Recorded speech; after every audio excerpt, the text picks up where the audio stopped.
Rinkcast, what's up? How we doing? Andy Campbell here with Jimmy O'Malley and Sean Fitzgerald.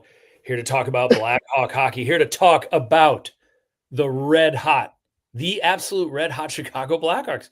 Who would have thought? Who would have thought heading towards Thanksgiving we'd be talking about the red hot Chicago Blackhawks? Absolutely outstanding. Great stuff. This is season 9, episode 12. And yes, you heard it, the Red Hot Hawks. Brought to you by 500level.com. Post a take here if you want to. Yes, there's a Bedard shirt, 500 level shirt. Jimmy's got his on his way. Post a take here for the next game, tomorrow night's game, if you want to, against the Kraken, for a chance to win a 500level.com t-shirt. They're awesome. Also, if you want 30% off, use the Rink26. You can see it in the ticker there for 30% off any purchase from 500level.com. Fellas, here's what's going on in the world right now. The Chicago Blackhawks are red hot.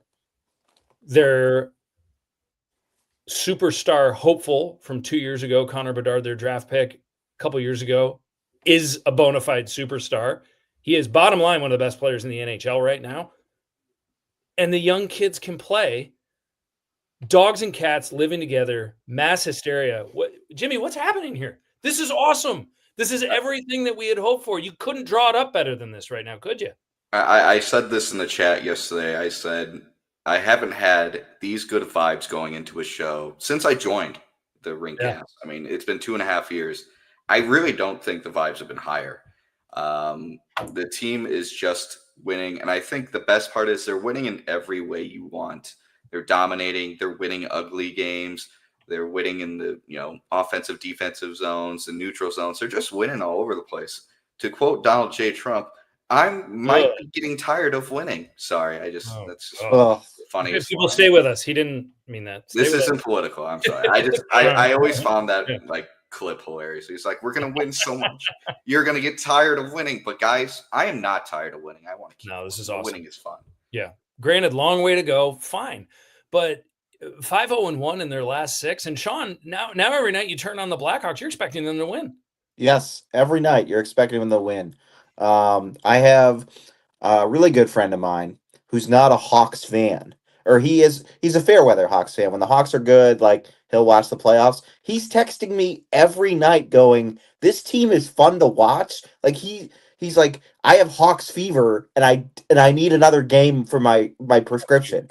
Like, legitimately, he texted me this morning, like, hat trick Bedard. Like, fans who we've lost through the rebuild are starting to come back. That's how exciting they are. Like, Ben Pope put out a tweet today that their attendance is starting to trend upward again. They were right around 16,000. The other night against Calgary, it was 17,000. The holidays are coming. The attendance is going to start trending upward. Mm-hmm. My wife and I are going to go to our first game against Nashville the day after Thanksgiving. Good vibes.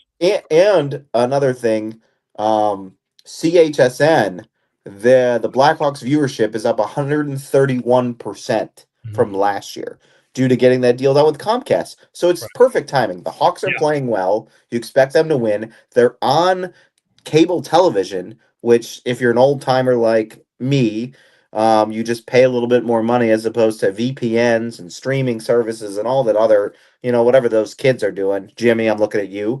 And it's must-see television every night because, as Andrei Burakovsky said last night, Bedard is the hottest player on the planet right now. Yes, he and Macklin Celebrini are the two hottest players on the planet. I mean, Nathan McKinnon obviously leading the league in scoring, and Connor McDavid, but those are expected things. Right. I don't know if the league was ready for a 19-year-old and a 20-year-old to do what they're doing right now, these two guys. And it's been awesome having one of them on your team. And the other thing is that Bedard had a 9-game point streak going into last Saturday night's game against the Toronto Maple Leafs. All of a sudden, woeful Toronto Maple Leafs. Yeah. You don't miss Marner at all, do you? No, 109 points during the regular season. Don't miss him at all. Yeah, but at a 9-game point streak going into that game, didn't score a point in that game, and the Hawks won.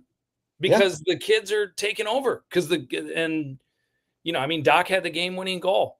Ryan Green had a goal. Ryan Green, jeez. I mean, what can you say about Ryan Green? He's been fantastic. I mean, we're going to get into all the kids in a minute here. and talk about just the mix. And obviously, tip of the cap to Jeff Blashill. I mean, you got a real coach now. I mean, you do. You have a real NHL coach, and it's making a huge difference. We want to talk about the hottest topic in the NHL right now, and that's the Olympic candidacy of Connor Bedard and Macklin Celebrini. Jimmy, we're going to start with you. I'm saying right now, and people are starting to come around, both are going. Is that where you're at? 100%.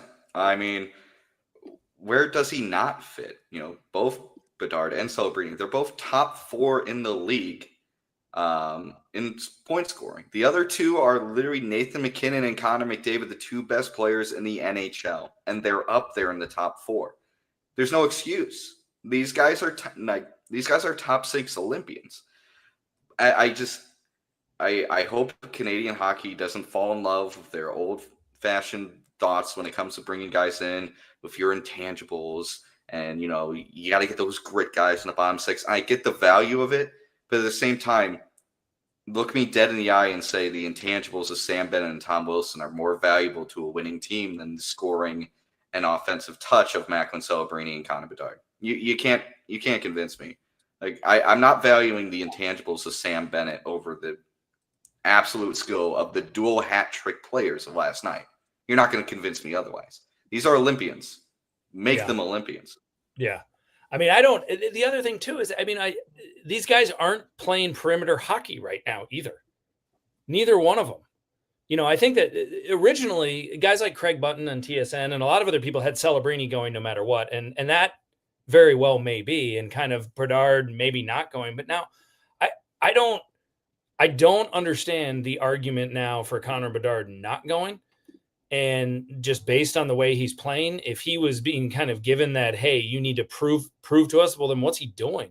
And it's not going to slow down unless, God forbid, unless something injury happens, he is not going to stop playing that way. The other thing with Craig Button is something that he mentioned on TSN. He's totally bought in now. He was not on the Bedard train as of a month ago joining the Olympic. Now he's like, it's just going to happen. One of the things he mentioned in 2006, Hockey Canada made a decision not to send a very young Sidney Crosby, who was playing out of his mind, based on experience and based on him just being too young. And they went, well, we're just not sure he should be there. Canada doesn't medal in the 06 Olympics. So are you going to send your best players or not? Sean, where are you at with this whole thing? I think both guys make the team. You can't keep both guys off the team, like you guys have said. I believe Frank Saravalli of Daily Faceoff tweeted out or said that Team Canada was looking to make changes to their roster from the World Cup or the Four Nations Faceoff. They were looking to make changes to their roster. So obviously including Macklin Celebrini and Connor Bedard would be huge changes to their roster. Something totally unrelated to those two guys, but I think it ties into all of this. Yeah. The NHL has opened an office in Switzerland to try to grow the NHL game in Europe, right? What better than to showcase two of the NHL's and Canada's young stars in the Milan Olympics in Italy, where there's no NHL association, there's other leagues. This would be so good for the NHL and the brand of the NHL globally, because you have the 2 hottest players in the world. You want their name to be synonymous with the NHL. It's like when Michael Jordan and the Bulls were good in the 90s, right? Everybody in the world knew who Michael Jordan was. You want Macklin Celebrini and Connor Bedard to be those names throughout the world. So the best thing for Canada and the NHL to do is to have them on the Olympic roster. Yeah, I got a question, and this is like I totally agree with you. The marketing reasons alone, it totally makes sense. I have a question for you about how the game is officiated. Do IIHF rules, are they different in the Olympics than they were in the Four Nations? Does that change in regards to how that tournament was playing? I mean, basically where I'm going with this is the Olympics I don't suspect that this is going to be the type of tournament where it's meet me at center ice when we drop the puck and we're going to drop the gloves. The way that it was with Canada and with the US in those games. And it was big, it was physical, but they were scrapping. I mean, in the World Cup of Hockey in 96, there was a lot of fighting. I think that was more of an NHL sanctioned tournament. There certainly wasn't the Four Nations. The Olympics, you don't see that as much? Are the rules different as it pertains to fighting and penalty calling and things like that? It's an honest question, because if that's the case, then the whole vibe will change of what you saw last year in the Four Nations compared to what you're going to see in Olympic hockey. So to answer your question, Andy, the rules are different. So the Four Nations was an NHL sanctioned event. It was run by the NHL. So everybody was selected by the NHL. So it falls under NHL rules. The Olympic Games falls under the I always get the IIHF. And so based on a little quick Google search here and some AI, World Championships. any player who fights receives an automatic ejection and a 5-minute major penalty with no chance for the player to return to the game. Headshots, there's strict rules, minor penalties with mandatory misconduct penalties, and now just brought out today, every player in the Olympic hockey tournament must wear a neck guard. So there's definitely different rules. So there's definitely different rules for Olympic hockey. Right. So kind of that elbow grease thing. I'm sorry. Go ahead, Jimmy. I was going to say, if you want a more equivalent thing that's happened in the last 12 months to the Olympics, it's not Four Nations face-off, it's World Championships that took place after the season. That's more the hockey that you'll see in the Olympics in terms of style and officiating. Right. Yeah. And so maybe even the Spengler Cup that's coming up in, I think the Spengler Cup's coming up in January. Well, I mean, then all of these guys, Travis Konechny, Seth Jarvis, Tom Wilson, those should be easy guys to leave off to make room for Connor Bedard. I'm sorry. Yeah. But I just it's just going to be. I bring in Seth Jarvis, but the other two, I agree. Seth Jarvis has a lot of skill. Yeah. All right. Well, Konechny though, Wilson, no. Yeah.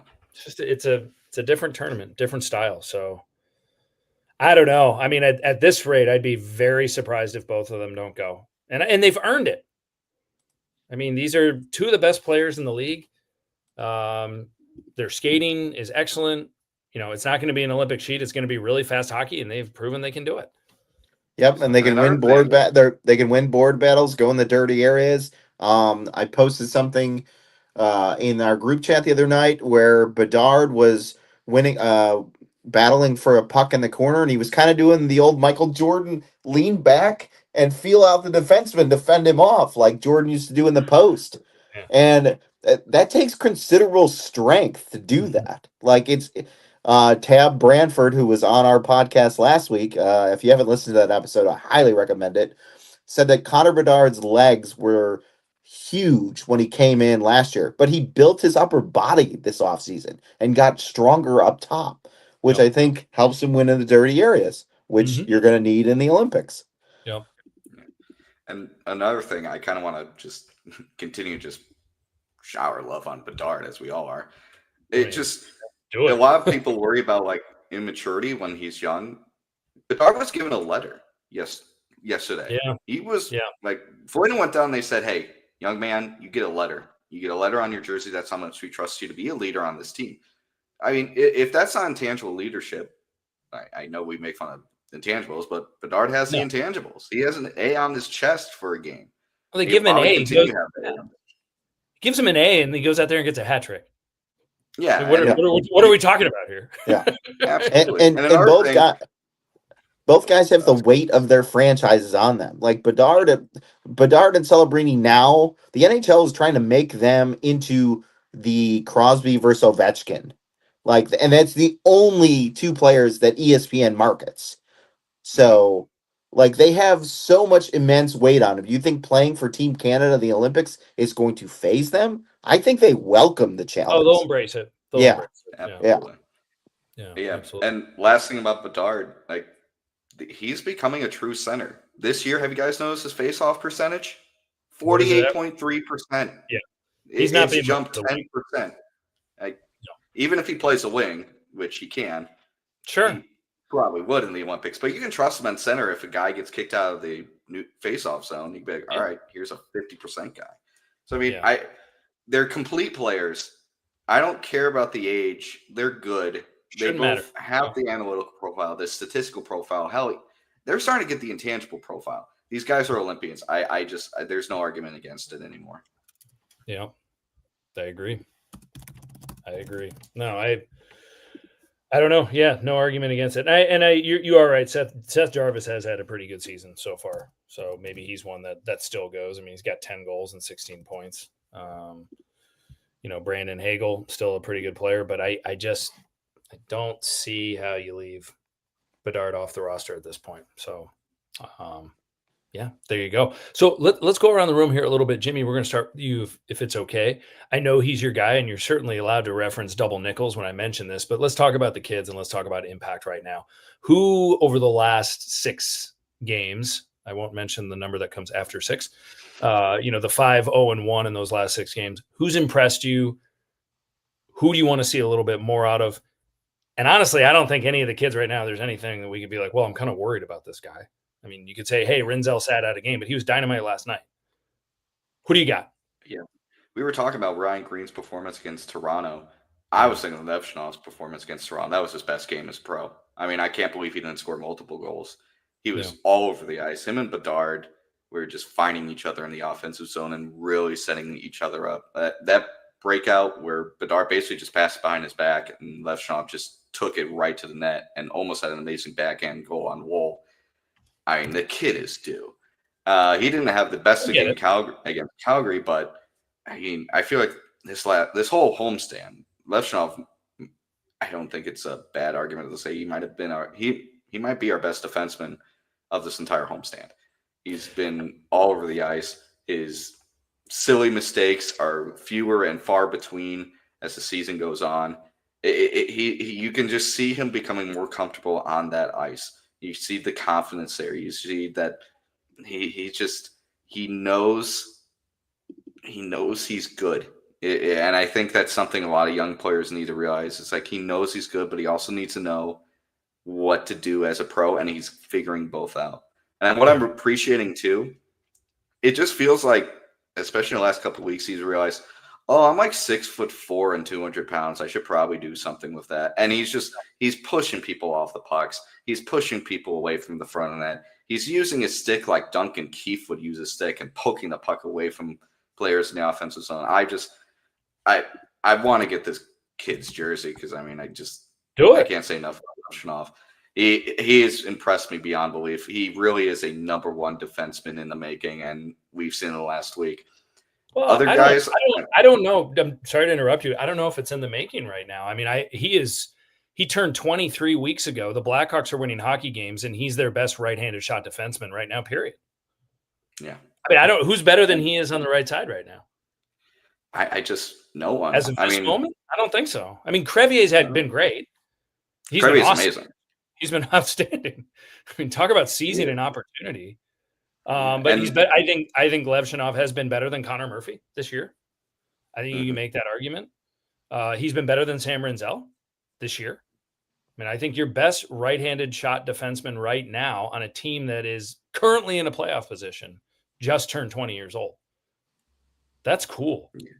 It's incredible. Yeah. And, I mean, you mentioned Rinzel. He took that scratching in stride. Like, he was probably the Blackhawks' best defenseman against Calgary. That alley-oop pass to Bedard, that was incredible. That's something cool. That's something that a 5-year vet pulls off, and he does it within his, It was the perfect teamwork play. Yeah, just have him skate onto it. Quoting Mighty Ducks 2 there, just in case anyone didn't catch the reference there. Yeah. I'm looking way ahead. I mean, the Hawks have, starting tomorrow night, they have 3 games in 4 nights. And a quick trip to Buffalo. They play the Kraken tomorrow night. Then they're in Buffalo Friday night. Then they're back home for Colorado. The Avalanche. You don't want to look by any opponent, obviously. But I really, really want to see particularly Levshinov out there against Colorado and see how he does. And that'll be really kind of the litmus test. That's the first team you ever faced in the NHL. Yeah. Yeah. But I mean, obviously, Colorado, are they the best in the league right now? They are. They're a wagon. Yep. They're an absolute wagon. And I mean, I think it'll be fun to see a lot of win, lose, or draw. It'll be fun to see a lot of these kids in that setting. Shawnee, who you got right now? Young guys you're really into, you're feeling. So I'm really into Oliver Moore. Yeah. And the reason why I'm really into Oliver Moore is because, like, his speed, we knew he was fast. Everybody knew he was fast.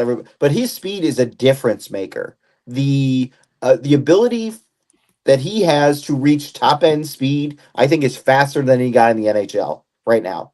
And obviously we haven't seen Connor McDavid play in a while, but the move when he got by the Flames defenseman purely on speed, they were neck and neck, and he hit another gear. He also is after the puck, like chasing it like a dog chasing a car. I believe this was Tab's analogy for it. Like he is been dynamic with the speed. He's fitted on his line.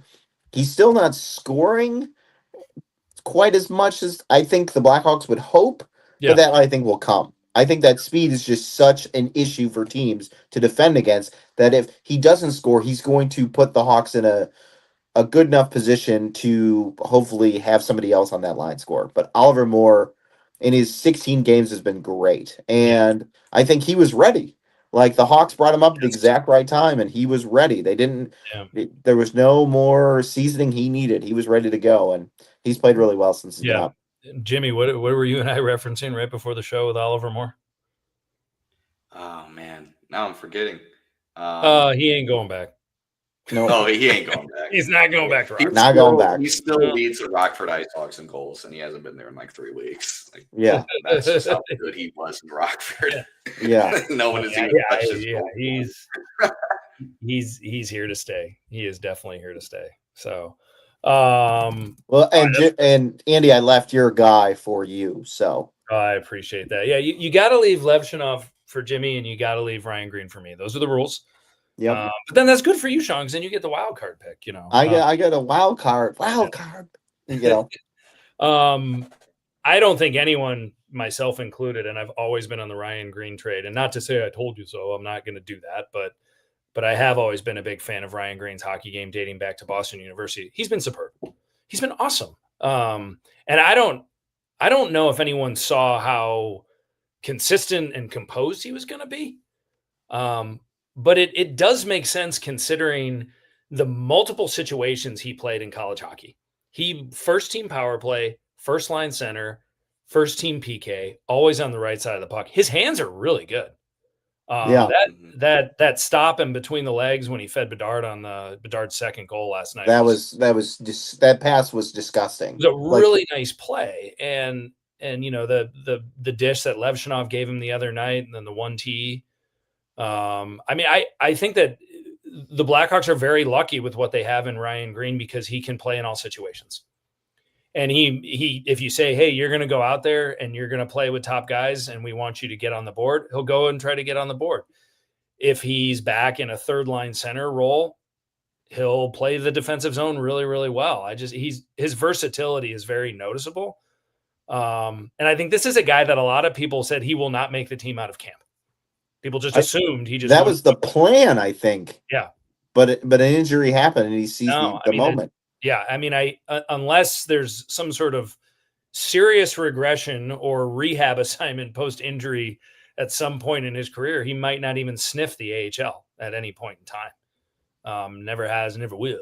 So anyway, Ryan Green's a just terrific hockey player, and I think that one of the things that, and let's touch base on this right now, Jimmy, I'm going to go back to you, is that what are the Blackhawks going to do? I mean, they have this luxury right now where a lot of their prospects, the ones that they were hopeful for, are looking pretty good.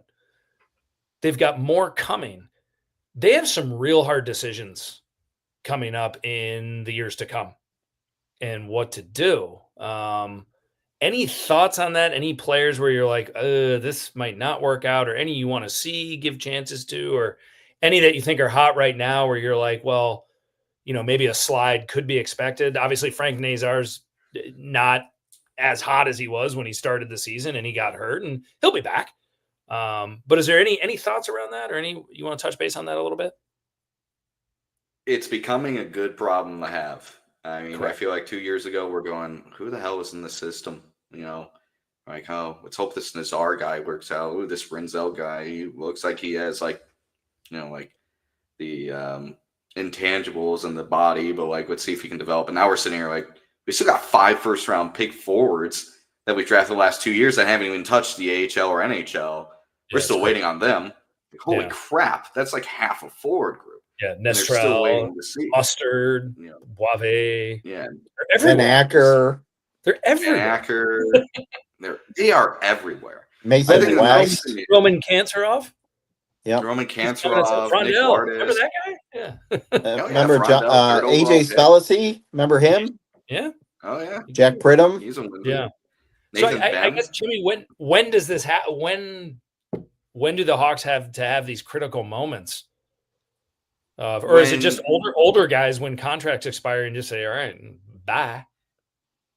I think you look at this roster and you see a lot of ability to just move guys when they're ready to go. Defensive end, Murphy and Grzelcyk, they're both gone after this year. So there's a lot of room there for guys like Korchinski, Del Mastro really settle in. If they get another defenseman in the draft, maybe someone else. I don't see any. I think defenseman depth is kind of the only weak spot in the prospect pool because after the first round, Kyle Davidson never really drafted a defenseman unless you really like Peloton and Ty Henry. But then after that, you got guys like Burakovsky's going off after next season. Same with Teuvo Teravainen. Tyler Bertuzzi has 3 more years. Foligno's contract is up after this year. Mikheiv's contract is up after this year. Dickinson's contract's up after this year. You got a surprising amount of space. I think Kyle Davidson has put himself in a position where you could look at guys on your current roster and go, okay, I have enough here that I can hold out and let these guys develop away and not have to be like, oh, I got to make room for them. But if a year from now you do, you can look at guys on the roster and be like, I can move you. Like, let's say, now it's draft 2026. Frondell is ready. Frondell is ready to go. There's nothing else to stop him. You could look at Teuvo Teravainen and be like, hey, I'm going to package you and just move you out because I need that space. Yeah, it's hard to envision them re-signing Jason Dickinson at this point. It's really not going to happen. It's a good hypothetical problem to have, but it's definitely we'll cross that bridge when we come to it. And the thing about having a lot of prospects is you can trade them and you can just replace them. Like, here's the thing. Blackhawks have 5 picks in the first 2 rounds this coming year. 5. I mean, they still have a ton to add if they choose to, or trade around if they choose to. Yeah, well, if they keep playing this way, that those picks all of a sudden become somewhat, I don't want to say disposable, but I mean, I don't know if this is how they're playing, they're not going to be in the lottery.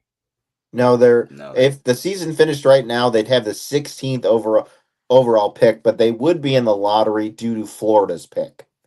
Right. But Florida's going to come on. I mean, they should, yes. They'll come on. And the Hawks might dip a bit too. I'd love to say, well, I don't know. We'll get into the Blackhawks in the playoffs in a few minutes here.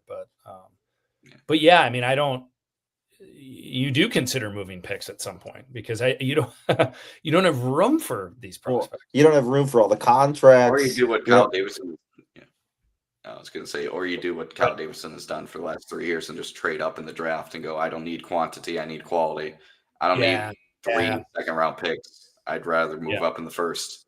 Yeah, there will be people willing to do that. Yeah, that's a good call. Maybe that's the move that you made. He's done it 2 straight drafts. He's went into the draft with 2 first-round picks, walked out with 3. I don't see how this upcoming draft, if they stick, if they don't move any draft pick before the draft, I don't see how they don't walk out of the first round without 3 guys. I really don't. You don't walk in with 3 second-round picks of this prospect pool and keep all 3 second-round picks. You're moving back in that first. Yeah, if that's what you want to do, or do you at that point look to upgrade a team who's on the cusp of doing something really special, and you try to acquire a player? Thompson. Oh, could you imagine if Tage Thompson was on that contract for the player he is? That might be the best contract in the league, right? Which is why the asking price will be absurd. It will be absurd. Yeah, it will be absurd. But I think NHL free agency, as we know it, is dead.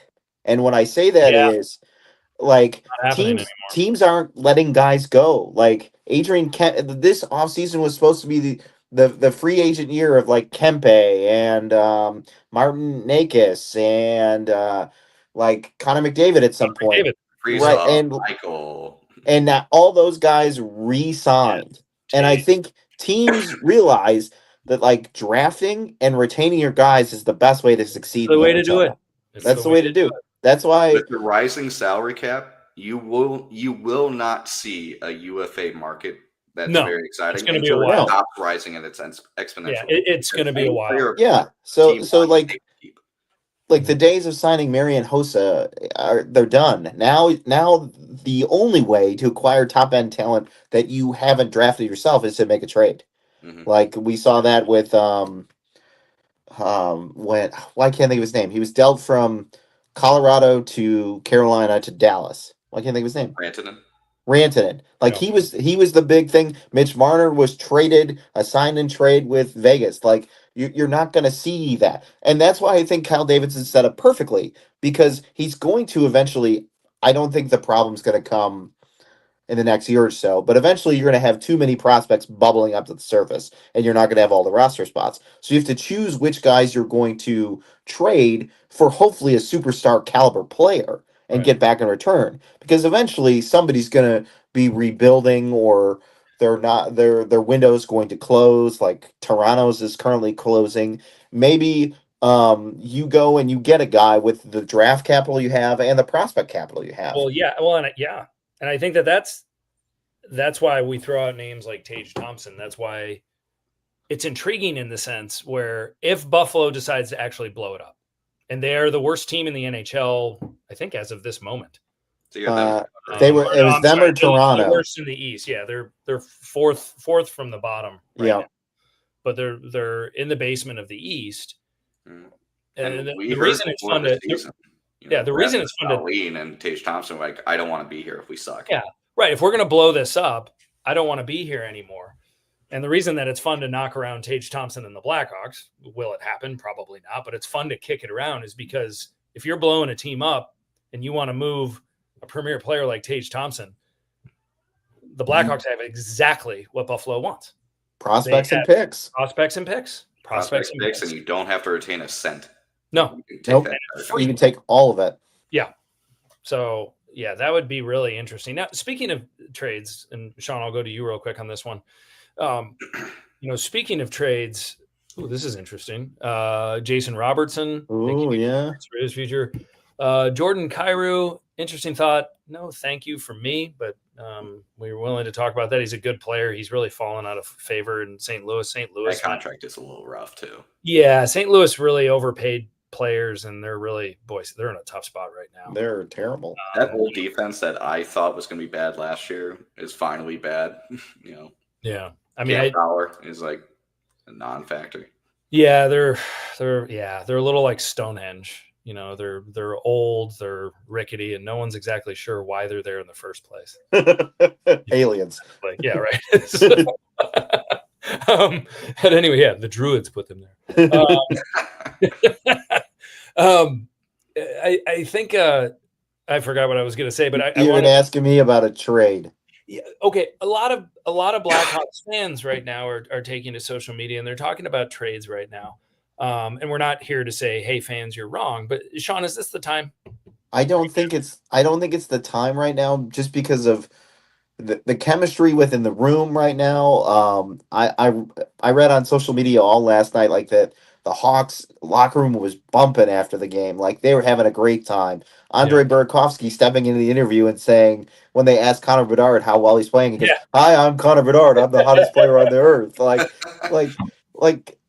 Also, can't believe we got him for Joel Veleno. Wasn't that just something? And then Seattle bought out Joey Veleno, which is even better. So such a good trade. It's too early to tell, because we still don't know what prospects are going to pan out, what prospects aren't going to pan out. So it's still too early in the rising action of the Blackhawks, because we're past the building phase. We've laid the foundation. I think the team's now ascending. We have to see how high they get before we make a drastic move of some sort. Some furniture. Whether it's Mikhail Michkov or Jason Robertson, who Dallas has to poop or get off the pot with Robertson. Either they re-sign him or they don't. He's 26, and I don't think they want to pay him what he wants because of his injury history to speed. But yeah, I think it's too early in the process. Not to say that it won't happen in the future, but I think it's too early right now. Yeah. No, Jimmy, you vibing with that? I feel like don't make a trade before the holidays. No, Just to do you it. never buy high and you never sell low. Yeah. You know, we're on a high. You don't overreact to it.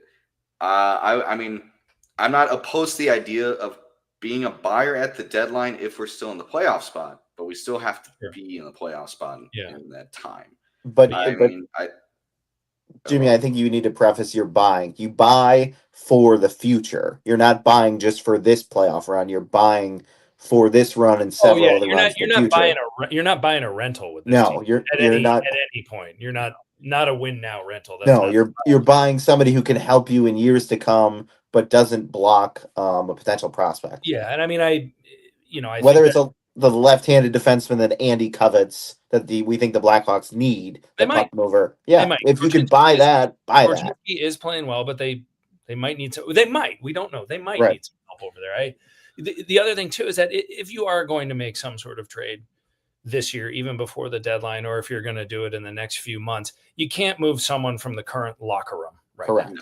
If they are playing this way, you just can't do it. You just don't mess with, the vibe and what's going on. You've been down in the dumps for so long, and now things are actually clicking, and the kids love, they love playing with each other, and they love the old guys, and so you don't mess with that. Now, I mean, if it was something, we were kicking around Jimmy and Sean DMing today, if it's something with Ray, if it's something where they're talking about a Nolan Allen or someone like that, and they could get, a pick in Nolan Allen for something that would make sense. Yep. I don't know. I mean, we'll see, but I was kicking around that idea because I think back to last year. This is a very specific situation. I'm just throwing it out there.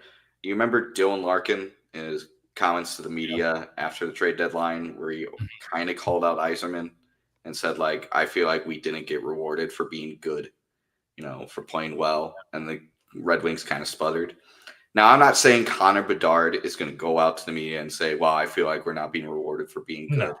No. But what I'm saying is I think it's always a good thing from your general manager to reward being good with a little bit of reinforcement. Now, my idea was, I'm just going to throw this out there.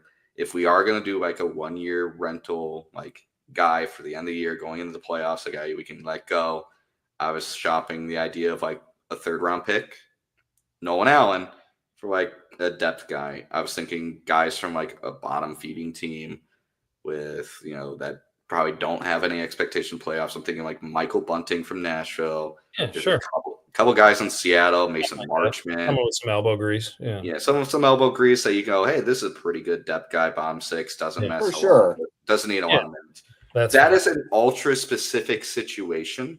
Mm-hmm. But the idea behind it is, yes, Kyle Davidson has a plan. He's not going to go away from the plan. But you also want to put your team in a situation where, hey, you are winning. We're at the trade deadline. We're in a wild card spot. Let's see if I can give a little ad here, not give up a lot, but just kind of like reinforce the troops and tell them, hey, I believe in you. You guys are a playoff team. I'm going to treat you guys like a playoff team. But I'm not going to give up my 5 picks in the first 2 rounds. No. I'm going to give up a 3rd. You'll give some money from the checking account, but not mortgage the future. Yeah. Okay, so let's say like, hey, you guys are doing well. I'm going to throw you a bone, give you a little playoff reinforcement, and if at the end of the year we made the playoffs, wow, what an absolute gift. If we don't, okay. Yeah. We weren't expected to, but I gave you reinforcements. I gave you the pat on the back, like, yep, I believe you can make the playoffs. Right. I'm going to add a little bit to this roster. Yeah. So that's the only situation where I'm like, yep, you could do a short-term buy. Sure. 3rd round pick, Nolan Allen, get a depth guy from a bad team. Right. Yeah. The other consideration too is that let's say this keeps going well. Now, I'm not here to prognosticate whether or not the Blackhawks will make the playoffs or not. You're not Nostradamus? No. I mean, if they keep playing the way they're playing, I guess it's why not? Do I feel comfortable saying, they might be in the thick of it all the way until the last couple of weeks? I think that's very realistic to think that. Could they miss? Of course. I mean, it's the NHL. You have to be really good to make the postseason. It's not the NBA where you can just coast and maybe be under 500 and, take days off and stuff like that. The other thing to think about, though, is that we don't know what the plans are right now for Roman Kanserov. We don't know, is Frondell going to be signed as soon as his Swedish elite season is over? If those two guys are signed and this team is close to the playoffs, they're not going to win a Stanley Cup this year. They're not. Do you, instead of trying to make a move to try to get better, do you let those kids in the door? And if it looks like, well, Roman Kanserov isn't necessarily a kid. I mean, he's a pro. Do you let those two play in the playoffs and you let it ride instead of bringing in and just say, here we go. Let's get all of this experience now because you guys are going to be part of this thing. I mean, that's what Washington did with Ryan Leonard and Montreal did with Ivan Demidov. Yeah. They just said, here, go. We expect you to be part of playoff runs. That would be the preferred move. That would be the preferred move. Yeah. Instead of trading anything at this point. And I believe it would adhere to Davidson's philosophy of getting to the second contract sooner. Yeah. Right? Because because if you play them early, you get to the second contract sooner, you pay them sooner, you don't spend as much money theoretically, right? Because the cap's going up. So if you give them that runway, let's say they sign and they play their 10 games or whatever, and they burn their first year of their ELC, and then they go into the playoffs and they play well, like there's no downside to it, I think. The only caution I have is, remember when Teuvo Teravainen was a young kid with the Blackhawks and he came over and everybody thought we were going to have Teuvo time and he was going to come play in the playoffs that season, and the Hawks decided not to play him in the playoffs because it was a long year, a lot of travel and stuff. So I guess there's a fine balancing line of what you have to do for the long term. But sure, yeah, I mean, I roll if these guys are at. If they're ready to go and they're excited to play and they still got some juice in their legs, roll the dice and let's go. Well, I mean, I'm excited for Frondell. I am. He is still a teenager. I'm really excited for him. But the Roman Kanserov right now is just tearing it up in the KHL, and his KHL season is over in late March. Yeah, I think, and then they could sign him right then and there and bring him over. And this guy, I mean, for any of you Blackhawk fans out there that are saying, why didn't we do Michkov or why didn't we do Demidov? This is why. And you're going to find out. You are going to find out. This guy's lights out. He is so fast. He's got an unreal shot. He's a left-handed forward, which, Bedard being right-handed, he could complement Bedard on that left side. But, you're seeing all these things floated out there in the Twitterverse of, Michkov's unhappy, what it would take to – we're not doing this because they got that guy.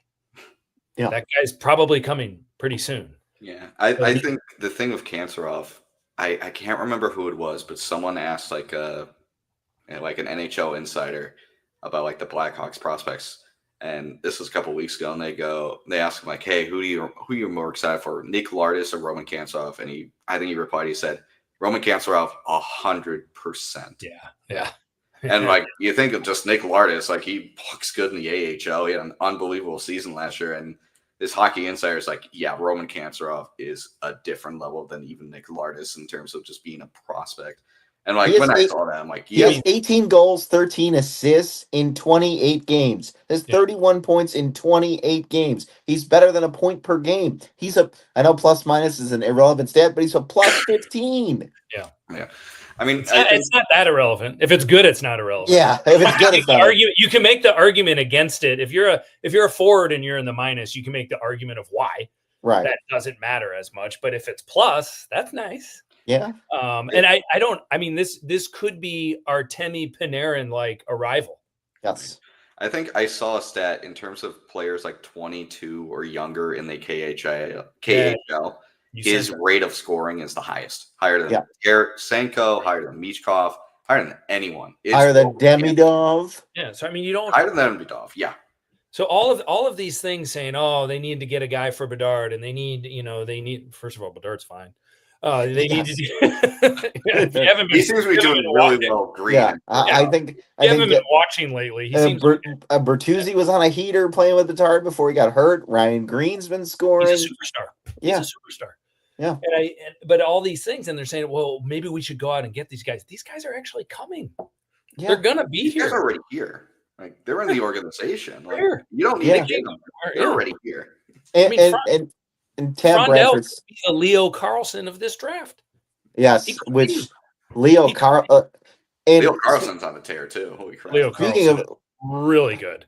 and Leo Carlson is also something really cool, like the NHL's version of load management, like how Anaheim handled him in his first year, just set him up for so much success. Right. Which Blashill has said that like at some point he's going to give Leshinoff a day off, like just healthy scratch him, just to get him a rest. Not anything based on his play, just to get him a rest because he understands it's a long season. He understands the load that it carries. So like, I love that Blashill and the Hawks are forward thinking in that regard.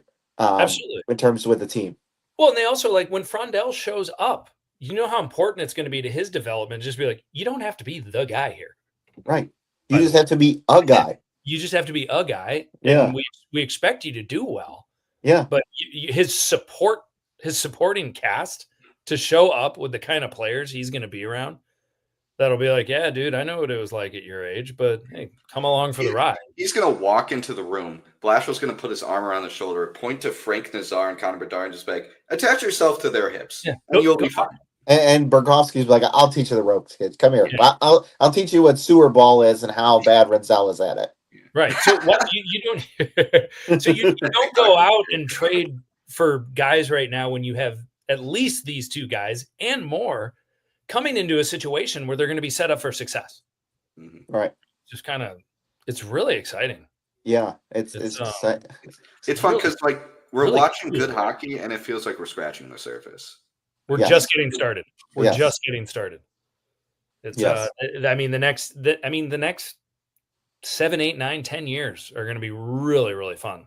Yeah. To be a Blackhawk fan. And it's fine. I mean, I guess you could say, yeah, I think we did pay a few dues over the last 4 or 5 seasons. It was rough. It was rough, but all that dues are starting to pay off. And one other thing, Davidson did really well. And I know people have called this Davidson apologists or Davidson. He spread out the draft capital. So like they can keep, if they lose guys via free agency or like guys they don't feel like they can pay them at some point, they can just replenish that with guys talent that they've drafted because they're going to have the capital to keep doing it. That's what the best teams do. Eventually you're going to have to pay your stars, and then hopefully you have enough talent to cycle through your bottom 6 guys and keep the train moving. Yeah. I mean, I don't think we're Davidson apologists necessarily, but I think at this point in time, I think it's very fair to say to anyone out there, if you have an issue with Kyle Davidson and how he's handled the Blackhawks, I'm not sure we can help you. Right. Like I don't know what to tell you. I mean, it's like rebuilds suck, but like here's the thing: you just have to wait it out. Yeah. If you do it well, suck, and then you're good, and you're like, holy crap, we're good.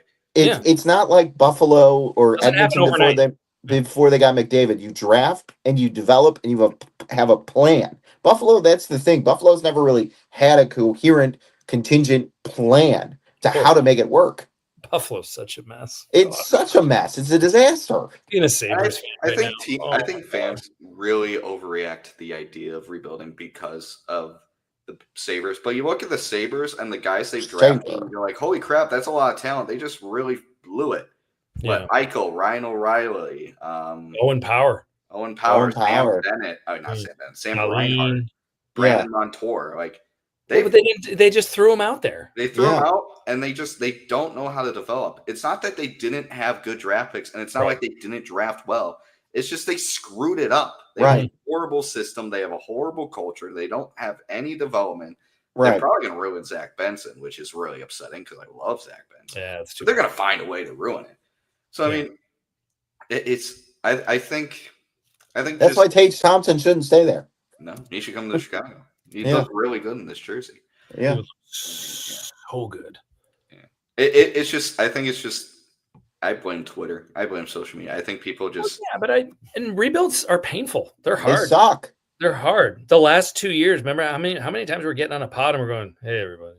Hey, everyone. What do you want to? They just lost 5 in a row. What do you want to talk about? Yeah. Let's talk about other teams. And then. Yeah, I mean, it's just where there's positives in there. I don't know where. Right, and I also think that when the Blackhawks, when they rebuilt for the Kane and Taves era, they caught lightning in a bottle. That just doesn't happen that way. No, It doesn't happen that way. They drafted 2 guys in back-to-back years, and then all of a sudden it was just bang. Cup contenders, everything happened.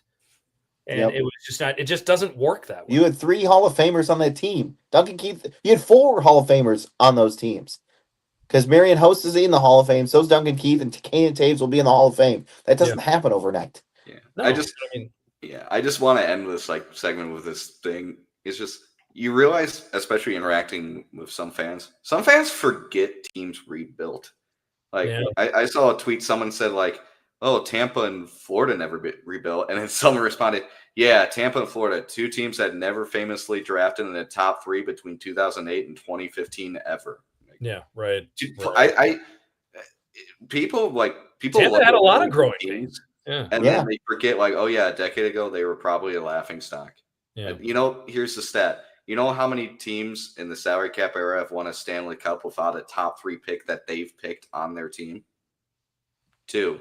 Yeah. 2019 Blues, because Pietrangelo was 4th overall, and the Vegas Golden Knights, who are the outlier of the century. Yep.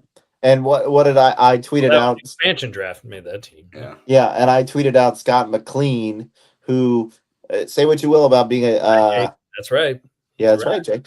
Say what you will about him being a terrible general manager, but the book, him and Scott, whose name I'm forgetting, wrote a good book, and they listed off the somebody did a some research from 1995 to 2022. The Stanley Cup champion had 10 guys or more on their roster that they drafted.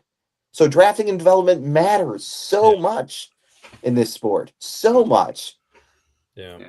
And you ignore a team that's rebuilt. The national media will ignore a team that's rebuilding, and then they're suddenly winning, and they go, wow, this team came out of nowhere. But if you pay attention to hockey, Florida did not come out of nowhere. No, they did not. Did not come out of nowhere. No, they did. But Florida, they were an aberration too, in that they made the steals of a century, Jonathan Huberdeau for the Tkachuk. The Tkachuk trade was insane. Yeah, but they took Ekblad number 1 overall, and that was a huge difference maker. They took Barkov was 2nd or 3rd overall. Yeah, and when Tampa was good, they inherited Stamkos, but they took Kucherov in the 2nd round, Braden Point in the 3rd round. They took Vasilevsky in the 1st round. Stamkos and Hedman were back-to-back 1st overall and 2nd overall picks. Yeah, Vasilevsky was 25. Kucherov was 44. Braden Point, they found other guys like Palat in the 7th round, and you do have Braden to get Point in the 3rd round. You got to hit outside the top. But yeah. No, you need some of those to hit, and we hope the Hawks, a lot of those guys seem like they're on their way right now, but we do still have ways to go, Blackhawk fans. We do, but the blueprint is there. The groundwork has been laid. I mean, it's a really, really cool time to be a Blackhawks fan. It's fun compared to what we've had, and if you've been off the train during the rebuild, it's fine. Come on back on board. We're welcoming everybody back on board. It's a great time to be a Hawks fan. As fair weather as you want, but get back on now. Yeah, get back on the train. It's so much fun. Yeah. And to those hopping on the train, let me tell you, this isn't coming out of nowhere. Choo choo. This has been built for a while. This has been a process. It's been a process. And we had to deal with Buddy Brotherton. Blackhawks have come out of nowhere, have not been paying attention. This is not coming out of nowhere. This is what you were hoping when you draft these guys. Yeah. 100%. No more Jason Megnas or Buddy Robertson or just guys that Anders Bjork, Andreas Englund. Oh God, man, I got names, man. Man, who else I want? Of course, Jared Tenorti, everyone's favorite Jared Tenorti. Nice guy. Yeah, he was a guy. Boris Tkachuk. The other guy in that trade who I said would score 25 goals. I've already forgotten his name. Yeah, I have. Taylor Radish. Taylor Radish, yeah. Oh, man. Guys say you go wait, he played for us? I don't want to ever hear about the Hagel trade again. Yeah, no. But our needed that. You got 2 first-round picks, and if you don't trade Brandon Hagel keeps you alive enough not to tank to get Connor Bedard in the discussion. Yeah. So Sorry, one last anecdote I just want to mention. We had Barry Smith here last week working with the Brooks hockey players, and he was awesome. And boy, was he fiery and had some unreal drills. But in a panel with all the Brooks coaches, he was asked, who's the best athlete you've ever worked with? I think you guys can answer that pretty easily right now. Patrick Kane? No. Oh. No, sorry. Who'd I say jokingly, like, when you said I forgot who you said. It was funny.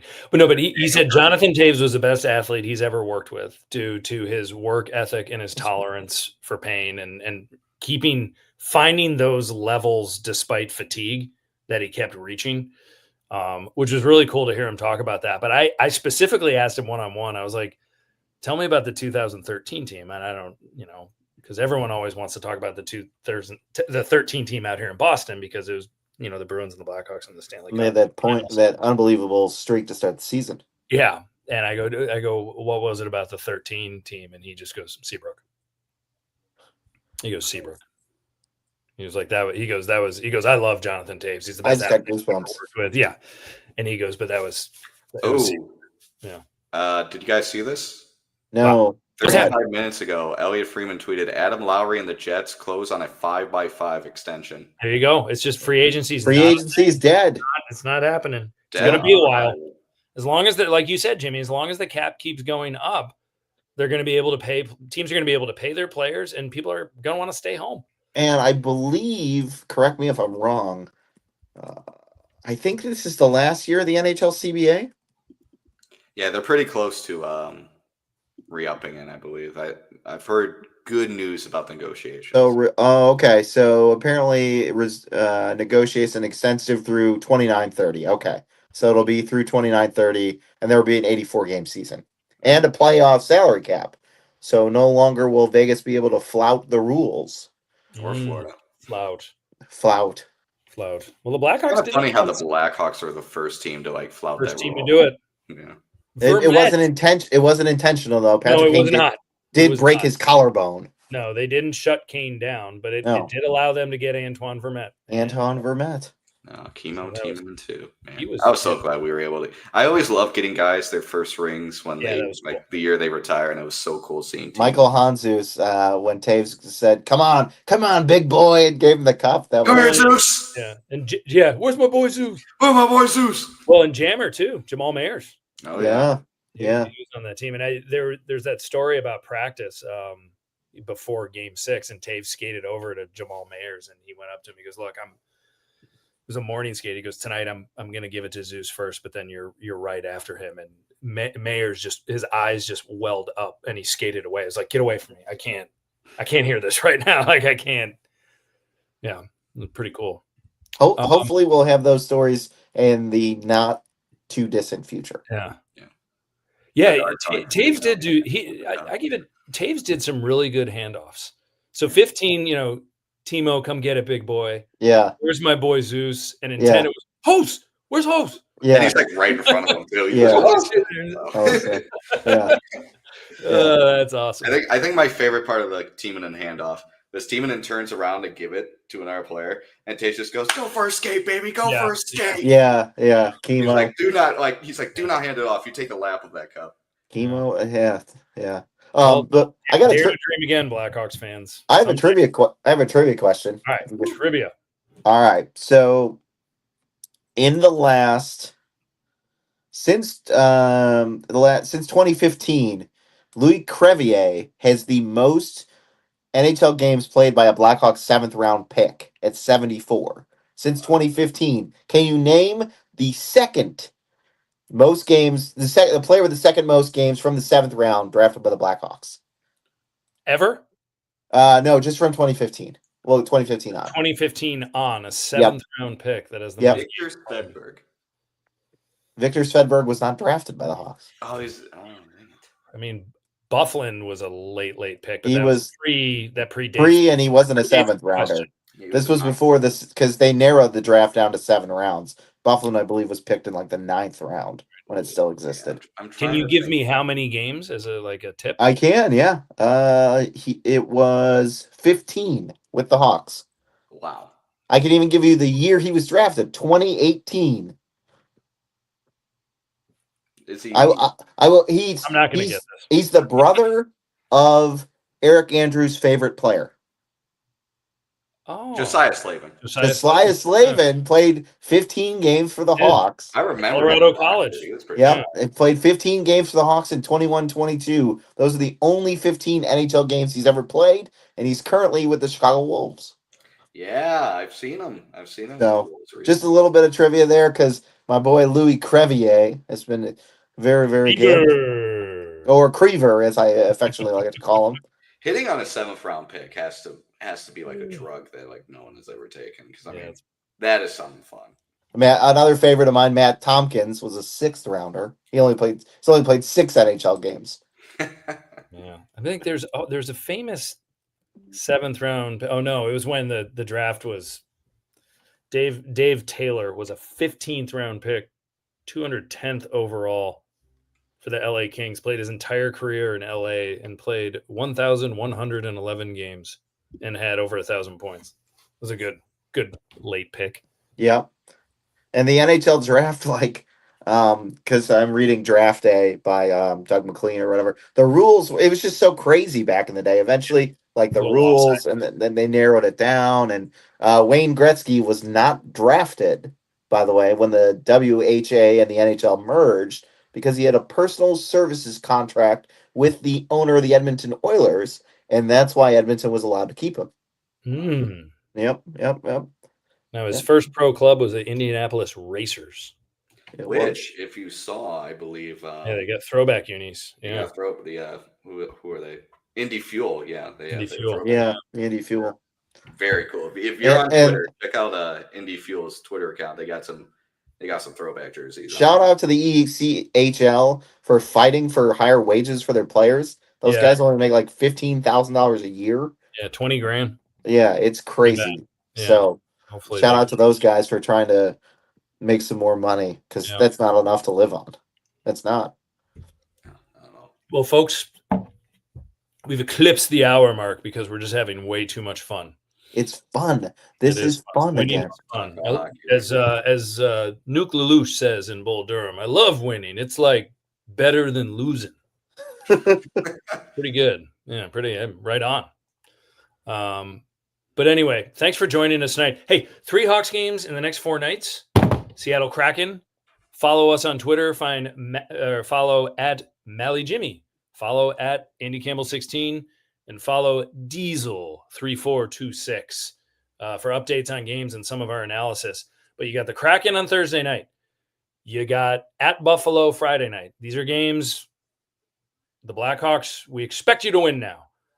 And then the Colorado Avalanche on Sunday. So that will be a real test. And then before your Turkey Day, the Minnesota Wild on Wednesday. And then post-Turkey Day, the Nashville Predators. It's time for the Hawks to give it back to the Wild. It's time to stick it to them. Stick it to them and step on Nashville's necks. Yeah. That fan base is obnoxious. Yeah, and Minnesota Wild, you know what? You're not our rivals. You never were our rivals. No. You're not the North Stars. No. You never were our rivals. You're not relevant. We're going to show you we're not relevant. Yeah. Hawks are going to take You don't deserve the North Stars. Cal McCarr didn't win the trophy, by the way. He didn't win it. Who didn't? I'm sorry, Brock Faber. I don't know why I called him Cal McCarr. Come on. Yeah. Oh, my God. Cal McCarr did win the Calder trophy. Brock Faber did not. Yeah. Come on. Yeah. I'm too excited. You also want to Conn-Smythe. He's probably going to win the Hart Trophy this year. All righty. Well, thanks, folks. I'm Andy. He's Jimmy. He's Sean. And we love the Blackhawks. And the Blackhawks are good now. And it's fun. So until next week, have a good weekend. We'll have one more show before Turkey Day. We'll see you later. Choo-choo.